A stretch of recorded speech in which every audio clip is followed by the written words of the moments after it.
Hello, Herman here with a new video in the ClearPass workshop series where we build the ClearPass deployment from scratch and integrate with wired, wireless, Active Directory and much more. In this video I'll show you how we can sign in with our Active Directory account to the ClearPass Policy Manager instead of the built-in admin account.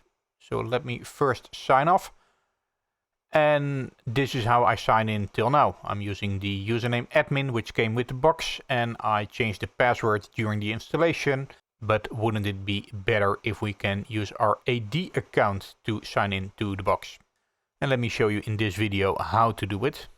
So similar to other things in ClearPass, authentication works with services. So nothing different for the ClearPass Policy Manager Admin Network Login service, which you can see is in there by default and it's disabled by default. Also, you can see the square brackets around it.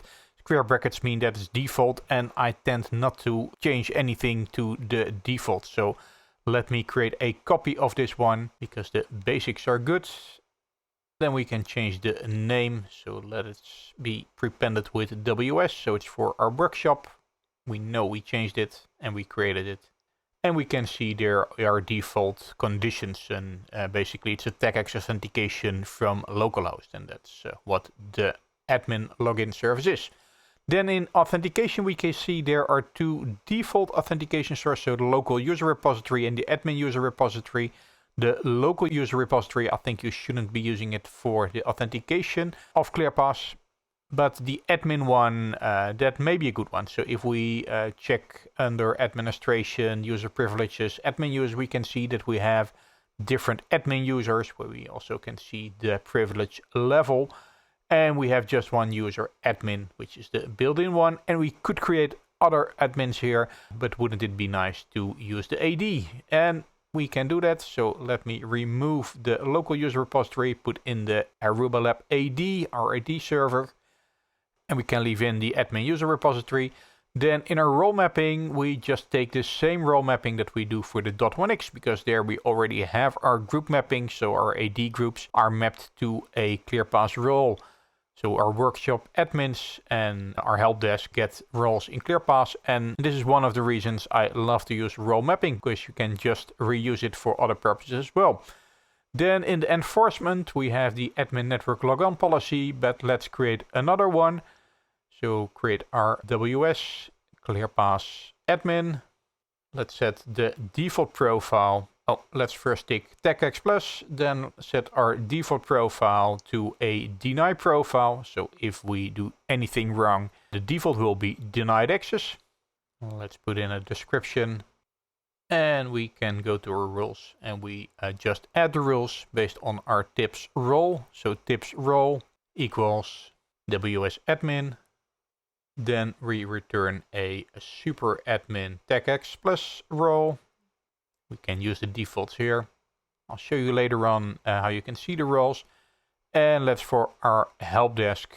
So tips role equals help desk. There we can return the read-only admin.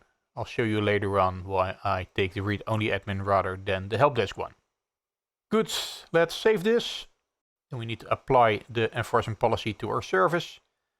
And there we go. And one thing that I would like to do is to keep them aligned with the first one, so we can reorder it. So just click reorder. We select this one and we can just drag it up, and let's put it to the first position. Save. And now it's moved to the first position, and you can see it's enabled. So now it's time to test it, and I do that by creating a new private window, so I can test with different credentials. So we go to our tips admin interface, and if we take the admin one, which is my Active Directory user, which is in the admin group, we can see that we can sign in. And if we check in the 3 bars, then we can see that we have the user admin one. And we are super admin. And if we now check the access tracker, we can see that we have a TAGX plus authentication with the username admin1. And if we go in there, we can even see the authorization attribute, the attributes from the Active Directory. And we can see the other attributes as well. And the enforcement that is a super admin. If we now log out and try to log in again, Let's do it as an employee. Then if we try to log in, we can see that we have an invalid username or password, which is expected because we just allowed admins and help desk. So let's now sign in as help desk. And you can see that we are authenticated, and in the 3 bars we can see that we have a read-only administrator role and we are signed in as helpdesk 1. As read-only, we can check the access tracker, and if we check the access tracker for the employee, we can see that that one is not present in the AD. And oh, that's correct, because my employee has the username user1. Try to do that again. Let me sign out and now sign in as user1. So we had a non-existing user. Still we see the same message, invalid username or password specified. And now sign in again as helpdesk. And now we can see the user one, and for the user one we see there is an authorization problem. So authentication succeeded. Also here in the request we can see all the attributes from the AD. So authentication was okay. It's just that we selected a TechX plus deny profile, so then we still could not log in. And for our help desk, we can see similar things, but there we can see that we had the read-only admin. And if we go, for example, to our services, we can see there that we don't have access to create new services because we are read-only. But further, if we check other options like the endpoint profiler, we do have read-only access to the full system.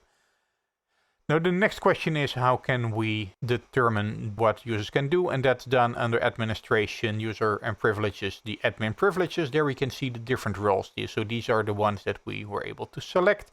And if we check for our help desk, which we didn't select, you can see that for the help desk, it's really limited. So you just have access to the live monitoring section, and everything else doesn't have access. So if we had applied the help desk role, we couldn't do that much. But with the read-only, we can see that we have read access to many different parts of the system. These attributes, we can change them and we can adapt them to what we want, and we can even create new ones. So if we export it, we can create new admin privileges that can more closely match what we want to do, and then based on the AD group, assign admin privileges to the system. Let me show you one other thing. So if we sign out and then sign in as admin, if we now check the access tracker, what you can see is there is no entry for the admin user.